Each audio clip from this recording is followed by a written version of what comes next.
Left with a continent brimming with potential yet ravaged by the vestiges of colonialism, Africa has sought to chart its own course and assert itself on the global stage in recent years.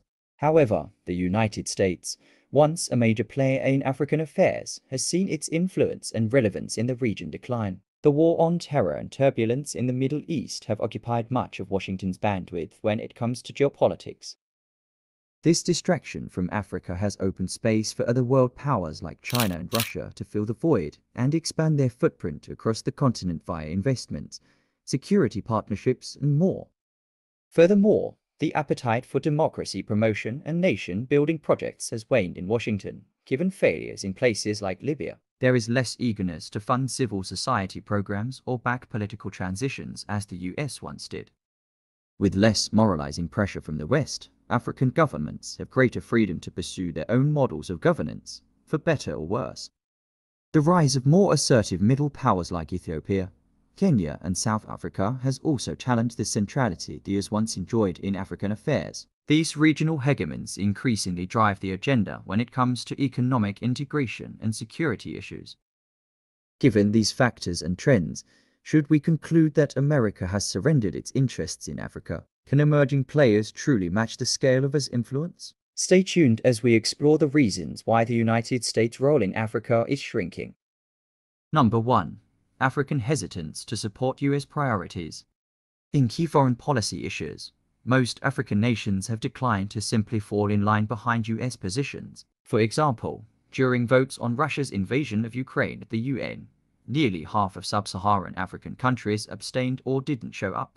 They resist being forced to choose sides in contests between major powers.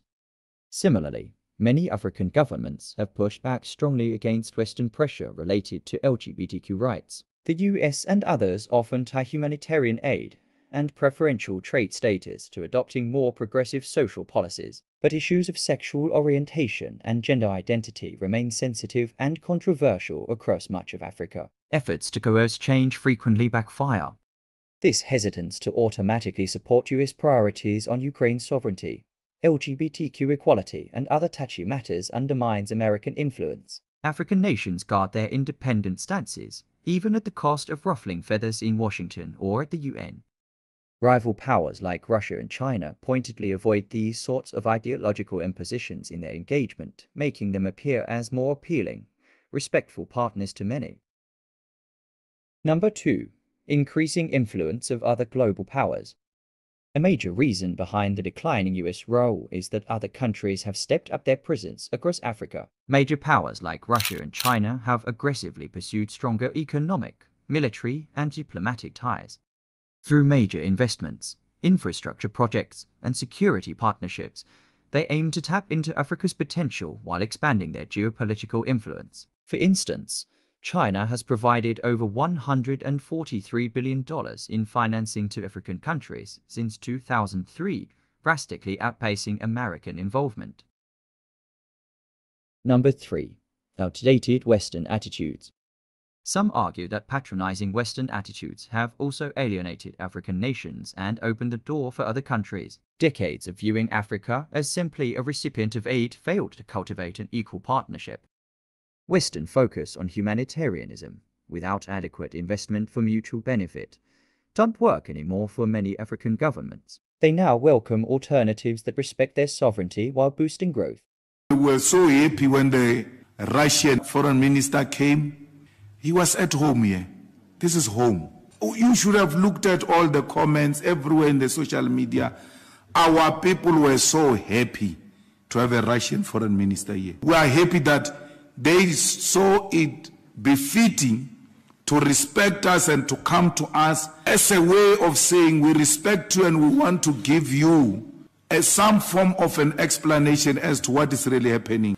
We can't say the same about this one of Treasury of the USA, who was coming to steal our minerals and our wild life. I don't know what she was doing. America can never be welcomed here in South Africa, in the African continent, because we know when they come here, they are coming to check what more can we steal and finish off this continent. Number 4.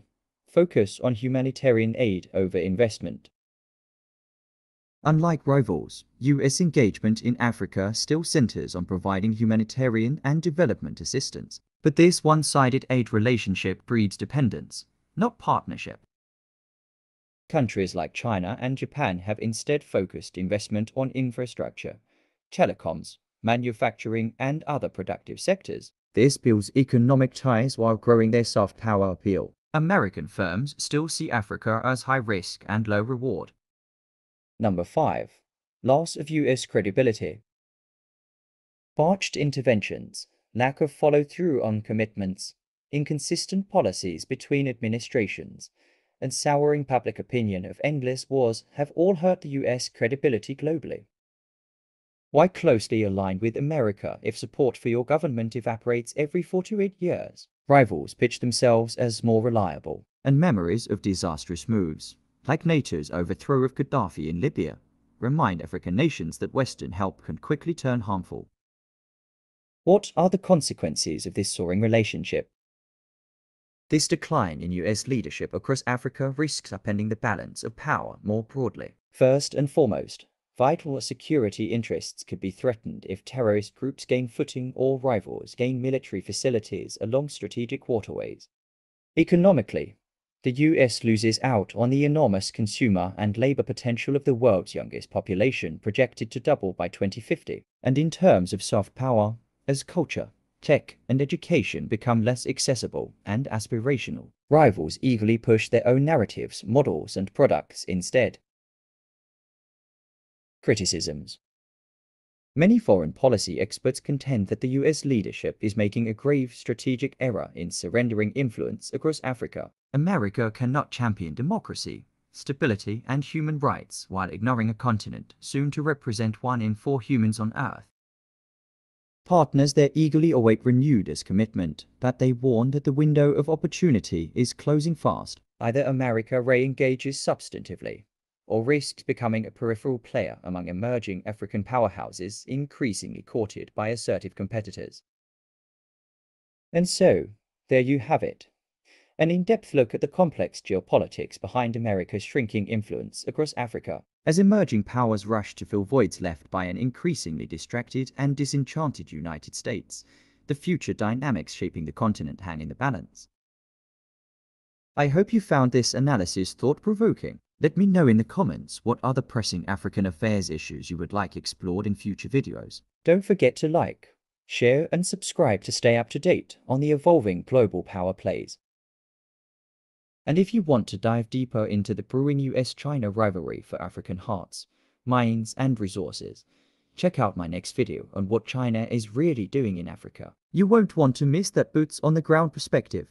This is the Son of Sudi signing off for now. Stay tuned as we continue documenting Africa's rapid transformation from every angle. See you next Friday.